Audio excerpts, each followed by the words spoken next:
O sétimo. O sétimo. Então, é essa a nossa comentários.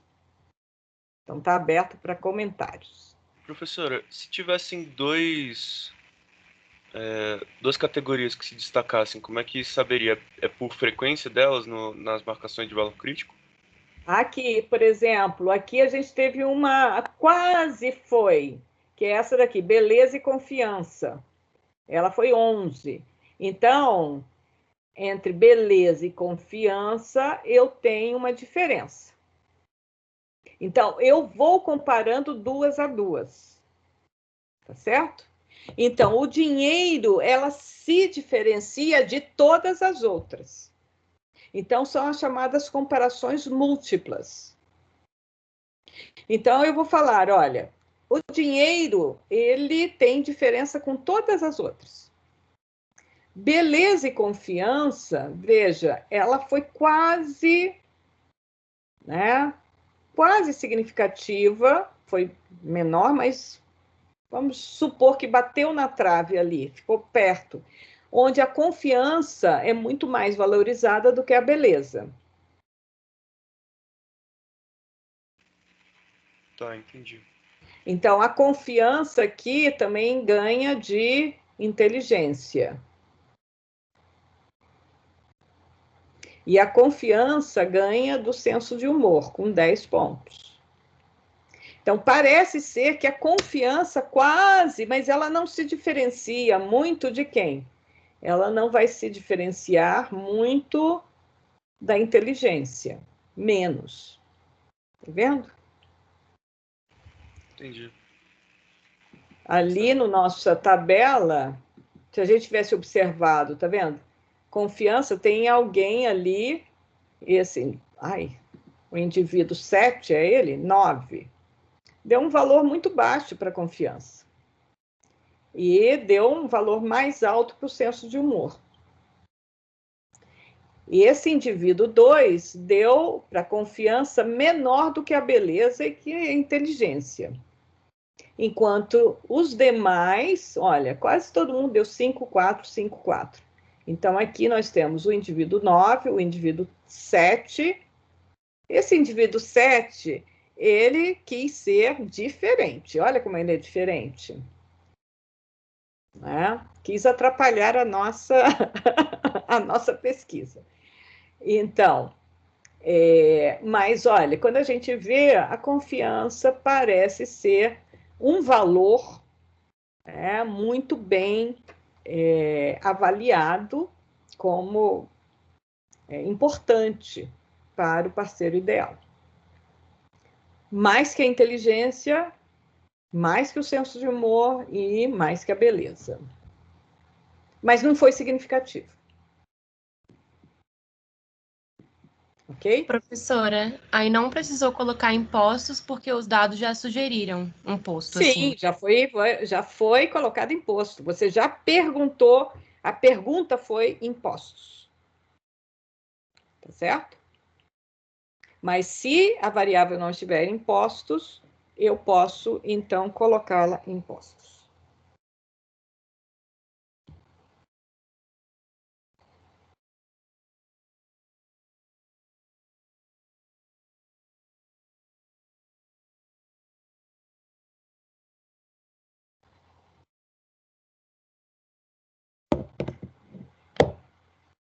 Alguma dúvida? Eu adoro o teste de Friedman, porque a gente pode fazer muita coisa. Ele é super fácil, ele é intuitivo. E o teste de comparação múltiplas, eu não procurei muito no R, não vi essa implementação de comparações múltiplas a partir do Friedman. Se vocês quiserem, podem procurar, ou podem implementar isso daqui também numa programação do R. No nosso banco de dados, a gente não tem nenhuma categoria para comparação múltipla. Então, a gente, na análise de dados, a gente não pede nenhum desses testes. Sim. Ele sofre daquele problema lá do Q quadrado, quando tem muito, quando os dados são muitos. Ou seja, se eu tiver muitas categorias, ou se eu tiver muitas observações, ele vai dar algum problema ou não? Não, uma coisa é múltiplas categorias empatadas. O número de observações você pode aumentar, né, quanto você quiser, o seu tamanho de amostras. Agora, se você tiver muito empate, é dizer que as categorias não se diferenciam, você nem precisa fazer teste. Certo. Certo? Se você repete a observação, o que é empate? É o mesmo valor, vejam. É o mesmo valor no bloco aqui. É como se fosse todos aqui 3, 3, 3, 3, 3, 3, 3, por exemplo.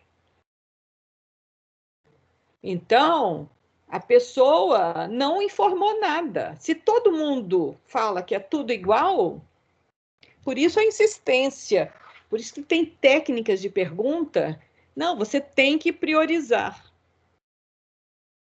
Ah, mas para mim é tudo igual. Não é igual. O que você quer primeiro? O que você prefere? Aquela coisa de preferência. O que você prefere? Isso, e coloque em ordem de preferência. Eu sou péssima para responder isso, porque para mim tá tudo bom, tem que insistir, né? Então, agora para a lista de oferta do próximo semestre. Aí perguntam quais disciplinas fazer. E você tem que dar em ordem de importância. O James adorou isso, né? Então, pôs lá. Você tem que colocar qual vai ser, só que você pode repetir.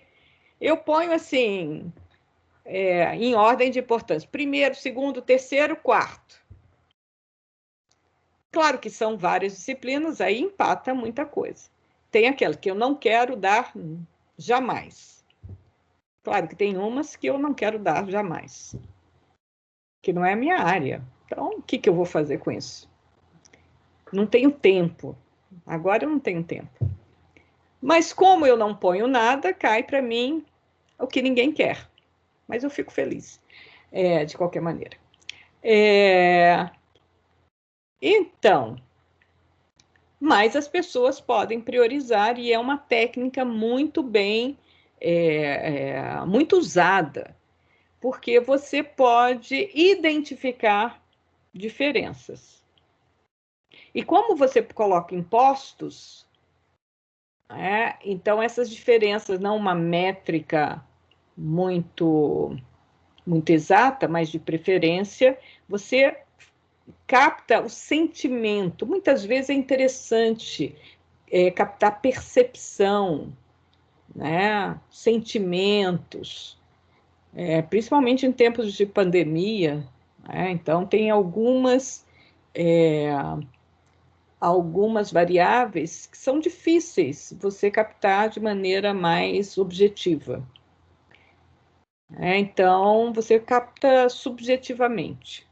Claro que tem possibilidade de erro, e é aquele momento, né, da expressão que a pessoa fala alguma coisa, mas é interessante, eu gosto muito. Sim? Mais comentários? Perguntas? Então, parar a apresentação aqui. Deixa eu ver o outro. Era o outro botão que eu tinha que apertar.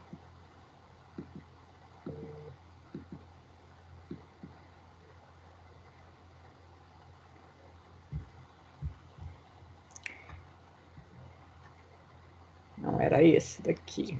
Eita, eu estava certa.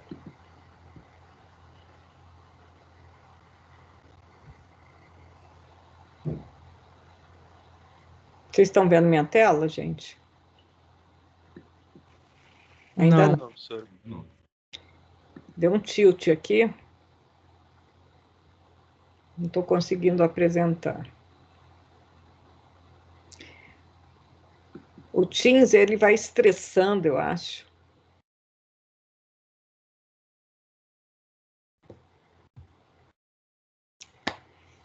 Então, como estamos com os barquinhos, nós estamos, né, no mesmo ambiente, nas mesmas condições. Ou seja, comparando várias populações, variáveis quantitativas, amostras correlacionadas. Vamos falar sobre o teste de Quaid.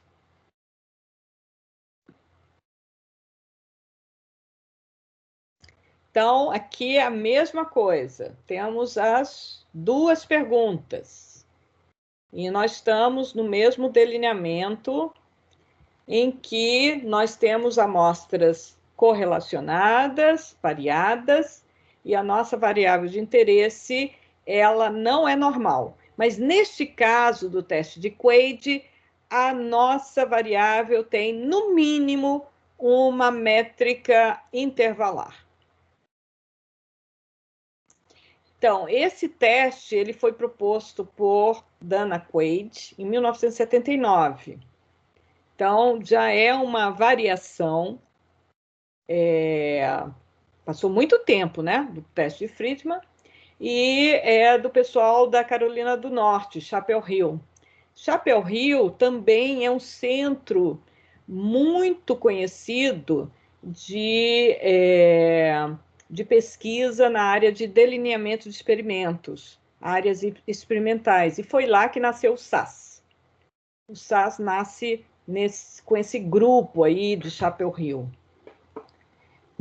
Nós temos vários professores antigos do Departamento de Estatística que fizeram seus doutorados lá em Chapel Hill. O pessoal da Embrapa, né? A Embrapa tinha, não sei se ainda continua, uma relação muito estreita com a Universidade de Carolina do Norte, Chapel Hill. Ok? Então, aqui ele vai, né, Dana propõe uma correção, né, para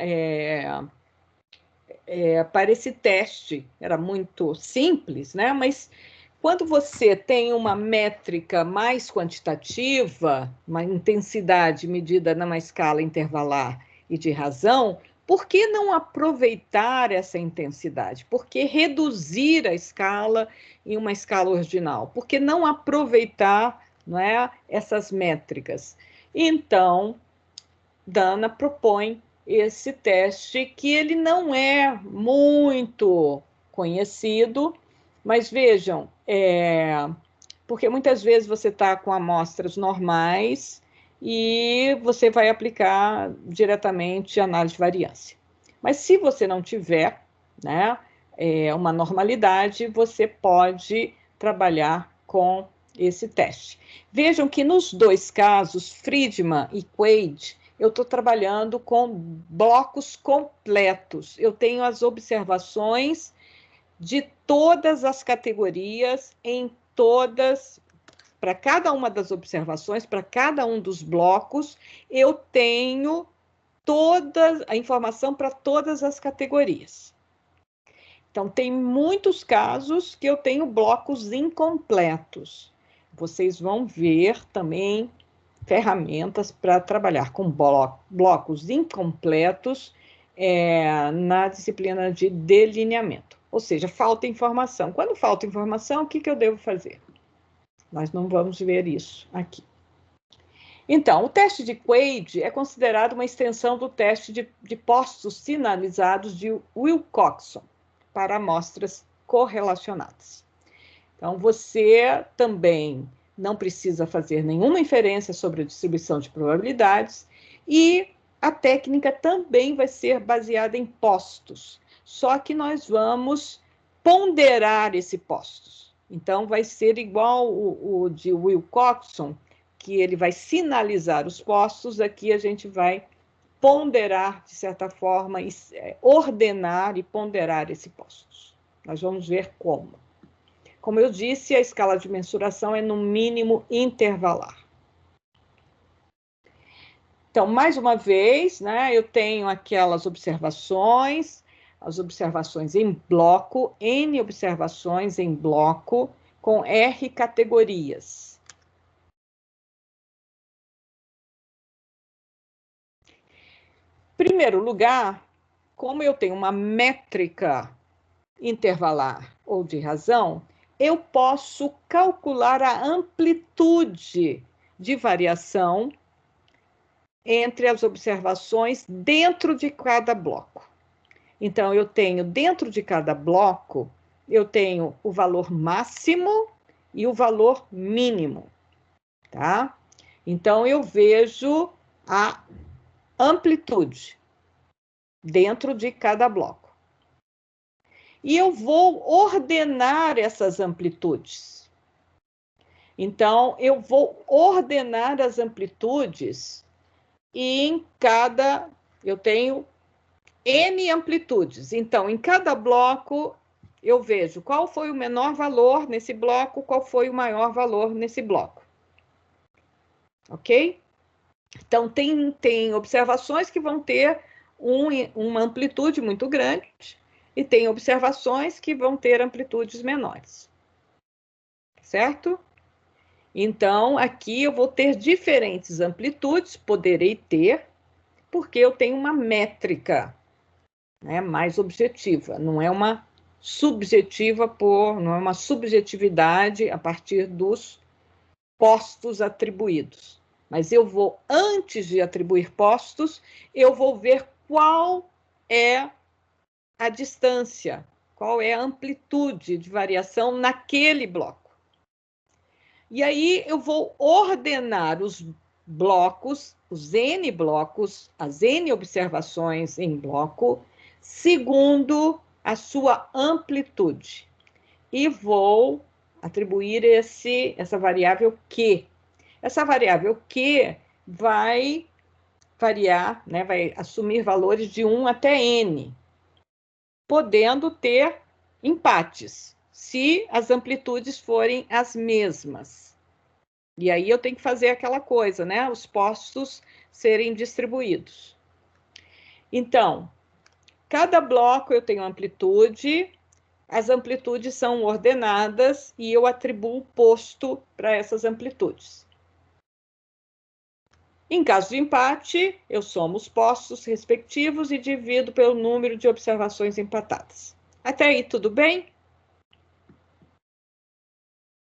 Então, aqui está errado, é a mesma coisa. Então, vejam, eu tenho as minhas observações em cada um dos blocos e eu vou calcular qual é a amplitude.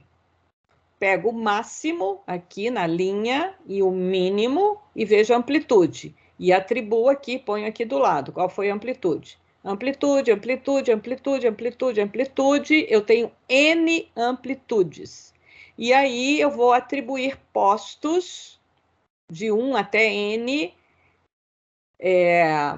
conforme for a ordem dessas amplitudes.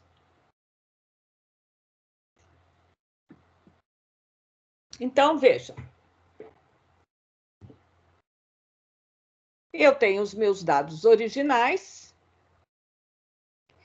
Com base nos dados originais, eu calculo as amplitudes. E eu atribuo para cada amplitude o posto. Então, QI são os postos de 1 a N de acordo com a amplitude do bloco. Então, para cada bloco, eu atribuí a amplitude Q. Ok? Então, Q são postos atribuídos entre os blocos de acordo com a amplitude do bloco. Depois, eu pego os valores aqui observados em cada linha, como eu fiz no teste de Friedman, que já vieram os postos, não é? Mas eu vou atribuir postos de 1 a R dentro de cada bloco. Então, os postos vão estar aqui. Com um exemplo, vocês vão ver que é muito simples. Então, Eu tenho aqui os dados em postos, eu tenho as amplitudes, são os postos atribuídos às amplitudes, são os valores Q, e os valores R são os postos atribuídos às observações em cada bloco. Ok? Então, eu vou transformar tudo isso e obter os valores S. O que é o S? Eu vou pegar o posto do bloco em relação à amplitude, ou seja, o QI, que vai variar de 1 a N. Vou pegar o valor do posto da observação YJ. Então, aqui, qual é o posto RYJ? Subtrair R mais 1 sobre 2, e aí multiplico por Q. Então, eu vou ter uma matriz agora de valores transformados S e J. Então, essa é uma transformação. Eu pus o posto, fiz a diferença em relação ao posto médio. Vocês estão vendo? R mais 1 sobre 2 é o posto médio. Então, eu tenho um desvio em relação ao posto médio e multiplico pelo posto da amplitude. Então, eu estou ponderando essa observação SJ com o posto da amplitude, certo? Então, esses valores S e J podem ser positivos e negativos, certo? Então, vamos ver como é que funciona o teste de Quaid. Então, aqui, né, as hipóteses são as mesmas para o teste de Friedman. Eu tenho uma estatística de teste, que é a estatística T3, que é essa expressão que está aí. E vocês estão vendo que tudo é em função dos valores S e J. Então, esse teste de Quaid, ele vai, da mesma forma que nós já vimos anteriormente, comparar, né, a variância entre com a variância total e a variância dentro. Vejam, o B vai ser a variância entre, soma de quadrados entre as categorias, vai estar no numerador. A 2 é a soma de quadrados total, menos a variância entre, a soma de quadrados entre, a gente tem a soma de quadrados dentro. Então, o teste de Quaid está propondo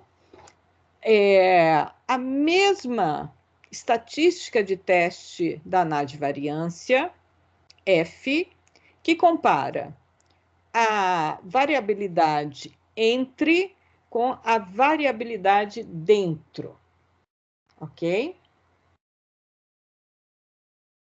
Então, vejam aqui que eu tenho, né, a 2 é a variabilidade total, ou seja, SJ ao quadrado, que são os desvios em relação à média. Ao quadrado, eu tenho uma variância total.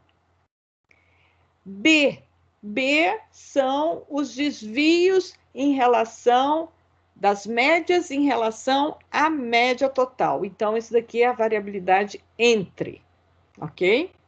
Como eu falei. E T3 vai ter a distribuição assintótica F, com R-1 graus de liberdade no numerador e N-1 vezes R-1 graus de liberdade no denominador. Então, Quaid vai comparar com os quantis de uma F.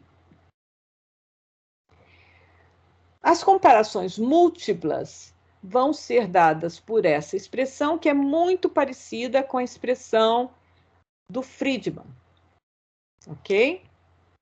Só que nós vamos estar comparando a soma dos S's. O teste de Quaid é mais potente que o teste de Friedman quando o número de categorias ou tratamentos é menor ou igual a 5. Quando o número de categorias for maior que 5, ou a escala de mensuração for ordinal, vocês vão optar pelo teste de Friedman, que é mais fácil, inclusive. O teste de Quaid também está implementado no R. Então, você tem Quaid.teste e você vai fazer da mesma forma que o teste de Friedman. Então, aqui um exercício para a gente, né, fechar essa aula aqui.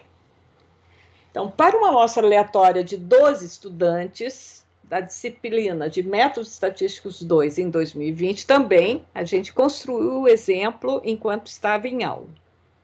Foram observadas as notas de 5 atividades, com graus semelhantes de dificuldade, realizadas ao longo do semestre. Sabe-se que a correção das atividades foi repartida entre os 4 monitores e a professora. Então, cada monitor, isso era suposição, porque eu tinha um monitor só, não eram 4. Mas aqui a gente pode ver, né? Se a gente tem diferença de correção. Então, supostamente, eu tinha 4 monitores e a professora. Então, eram 5 juízes.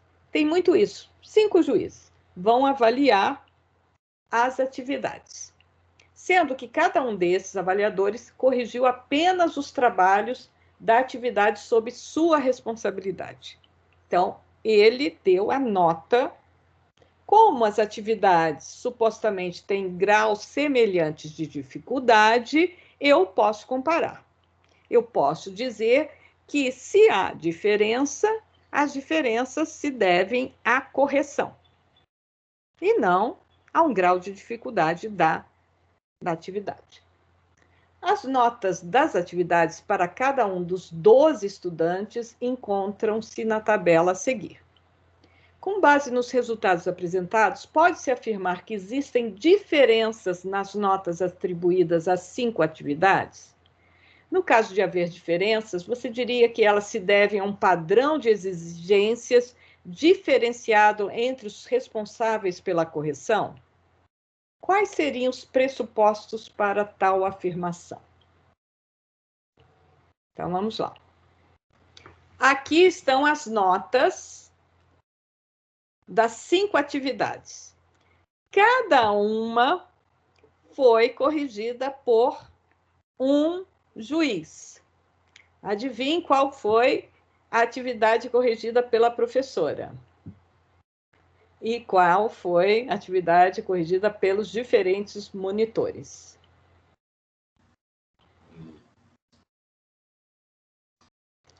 Estamos aqui, podem comentar, gente. Comentem as notas. Esperança é que a senhora tenha sido o primeiro, né, professor? Com certeza, com certeza. Nossa, a professora avaliou a primeira atividade, são atividades diferentes, mas com o mesmo grau de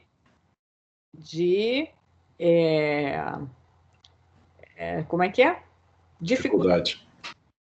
Então, vejam um monitor 4 ali. Esse monitor parece alguém que eu vi corrigindo aqui.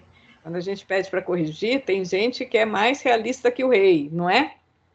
Monitores são muito bons, aliás, nos ajudam a ver. Eu não percebi diferença. E alguns percebem mais diferença. Olha que interessante. Vocês diriam que tem graus de exigência diferente entre os avaliadores? Então, aqui nós temos uma métrica intervalar, não é? Ou de razão.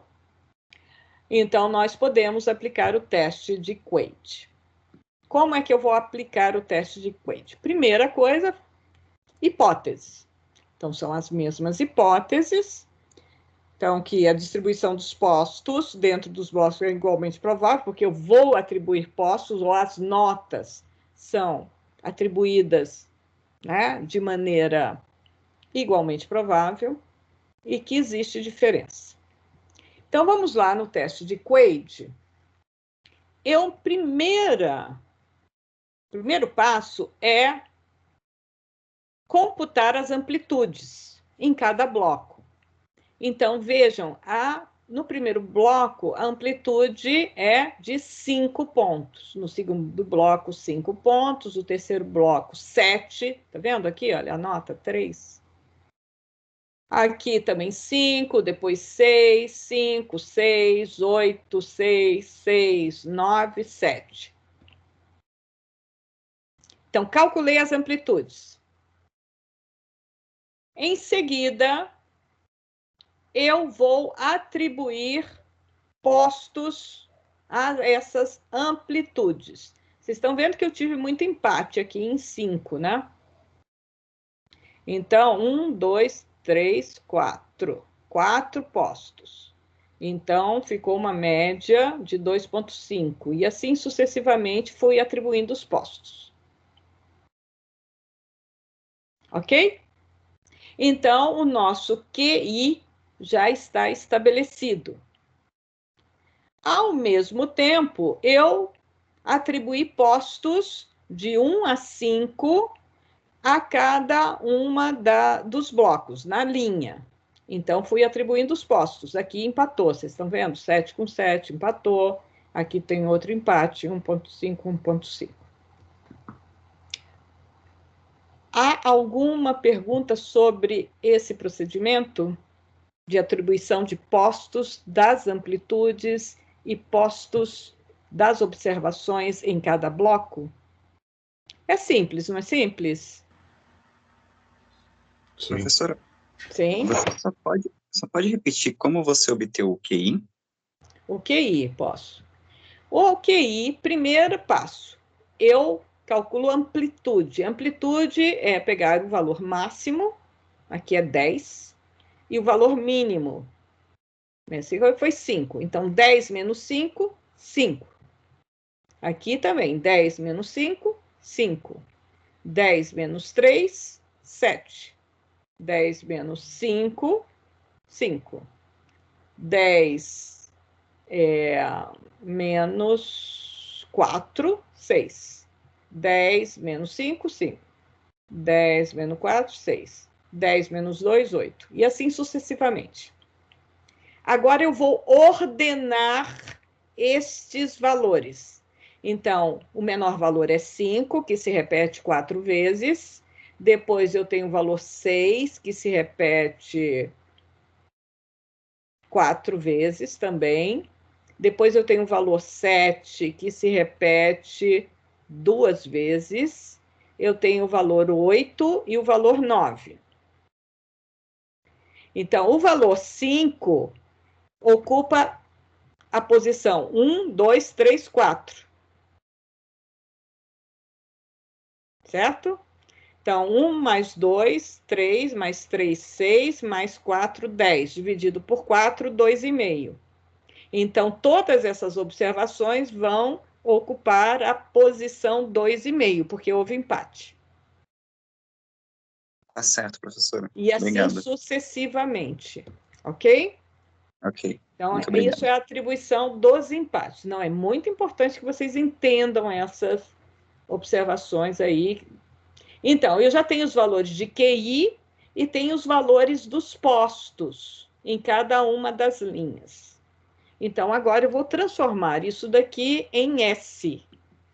Então, aqui, repetindo os dados em postos, então eu vou calcular SJ usando a expressão que nós vimos anteriormente. O desvio em relação à média, multiplicando pelo posto da amplitude. Lembrando que R mais 1 sobre 2 igual a 3, porque é 5 mais 1 sobre 2.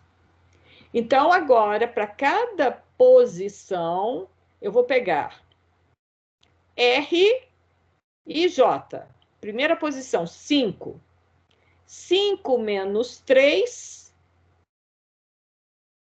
2. Vezes Q1, que é 2,5. 2 vezes 2,5, ficou 5. Viram? Vamos pegar essa posição aqui, olha. 1, 4. 1,4, eu tenho posto é igual a 1. 1, né? 1 menos 3 deu menos 2. Menos 2 vezes 2,5 deu menos 5. Então, eu fiz todas essas contas aqui, essas transformações. Então, eu tenho os valores de S e J. Então, o teste de Quaid, na verdade, vai trabalhar com a matriz S e J, que são os desvios em relação ao posto médio ponderado pelo posto da amplitude. Então, quando você tem amplitude mais elevada, que ocupa um posto mais elevado, por exemplo, o indivíduo 11 ocupa um posto, a amplitude dele tem maior amplitude nas suas notas, então os valores da SJ nessa linha serão mais variáveis. Ok? Posso seguir? Então, aqui eu somo, então, os S e J em cada coluna J. Da mesma forma que eu fiz no teste de Friedman, eu somo nas colunas. Vejam que eu tenho soma positiva e soma negativa, porque S e J é negativo e positivo. Ok? Eu estou somando os desvios. Vejam que eu posso até ter um valor zero. Isso é preocupante, né? Porque se eu tiver zero, aí a coisa pode, no denominador, vai infinito, e aí fica difícil. Então, tem uma recomendação aqui, olha, atrás.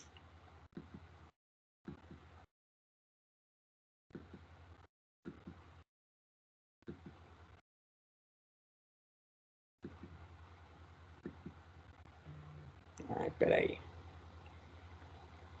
Se A2 igual a B, considere que o ponto está na região crítica. Então, para isso daqui não dá, é zero. Você não tem uma estatística dividir por zero. Então, você já põe que o p-valor é 1 sobre R fatorial elevado a n menos 1. Ok? Então, para cá.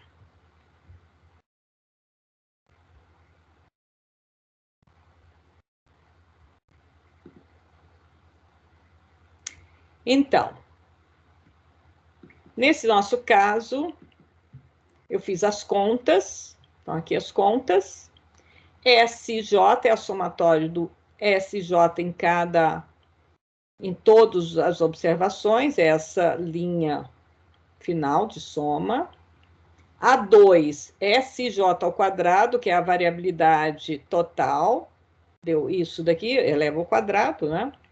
B é SJ ao quadrado, é a média, né, disso ao quadrado, que é a variância, a variabilidade entre, que aqui é desvios em relação à média, se eu elevo ao quadrado, eu estou trabalhando com uma variabilidade.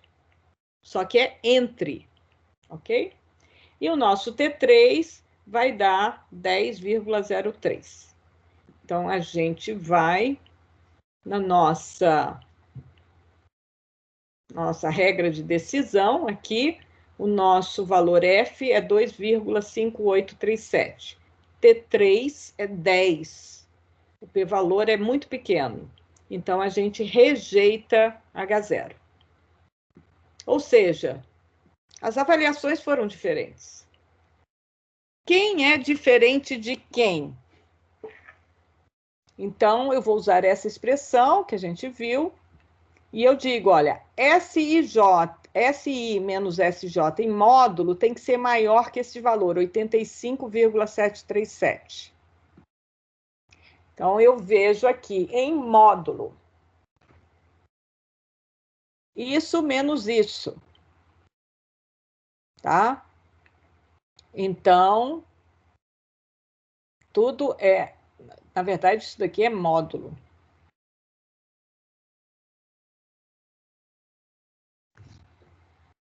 Positivo. Então, aqui a gente está vendo que as diferenças, observa-se que as notas da atividade 1 se destacam das demais notas notas muito elevadas. E as notas das atividades 3 e 4 são distintas. Então, o que foi destaque é a 1, que é tudo 10 foi bem diferente das outras. E a atividade 3 da atividade 4. Então, se a gente for lá na atividade 3 com a 4,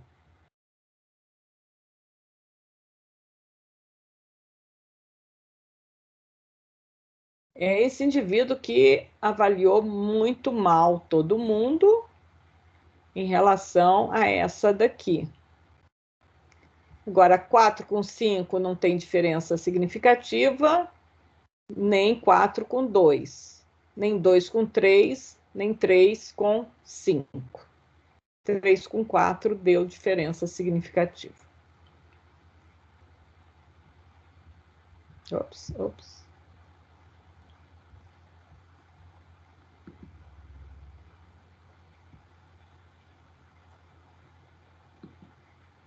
Ok? Então, terminamos aqui.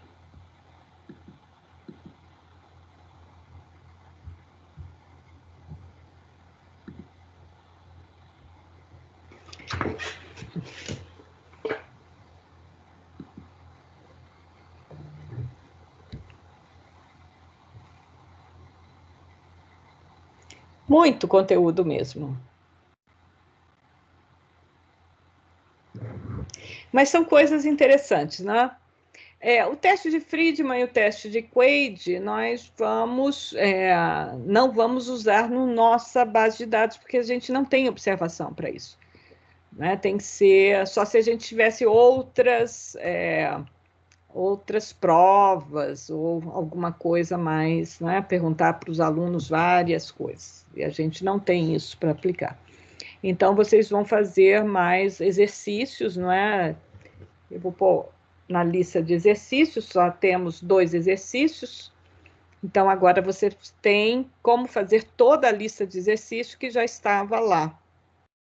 E a proposta é que na próxima quarta-feira a gente faça a lista. Então, trabalhe um pouco mais com isso para vocês, né, verificarem como é que funciona. Minha sugestão é que vocês comecem a fazer a lista para fazer esses exercícios todos. Tá? E guardem isso, porque, porventura, vocês podem utilizar esses testes. Eles, muitas vezes, são pouco utilizados, porque as pessoas preferem usar os testes paramétricos, os ditos paramétricos de análise de variância. E quando você tem amostras muito grandes, hoje em dia, você fazer teste, não é? Então,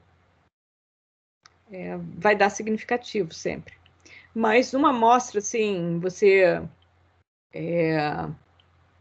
usando, né, pesquisas menores de avaliação, agora avaliação do ensino remoto, qual plataforma que você prefere? O que você prefere disso, daquilo? Tendo experiências disso, você prefere o quê? Sabe? Então, é bem, bem interessante. Ou outras métricas como essa aqui. A gente pode avaliar. Ok? Claro que quando você está fazendo outras comparações, muitas vezes a gente entra em modelos multivariados. Aí, quando a gente tem modelos multivariados, você vai usar as técnicas, né, de regressão múltipla, outras técnicas de redução de dimensão, como as análises fatoriais, todas elas, as regressões lineares e não lineares, e assim vai, tá? Então, esses testes, eles foram propostos, vocês estão vendo, né? Muito tempo atrás, fazem parte de um conjunto de ferramentas de uma época, né? Nós estamos numa outra época do Big Data, que a gente precisa mais de outras ferramentas para trabalhar com leitura de bancos de dados não estruturado, compreender melhor o dado e descrição dos dados. Isso é muito, muito importante. Tá? Mais alguma coisa, gente, que eu não falei?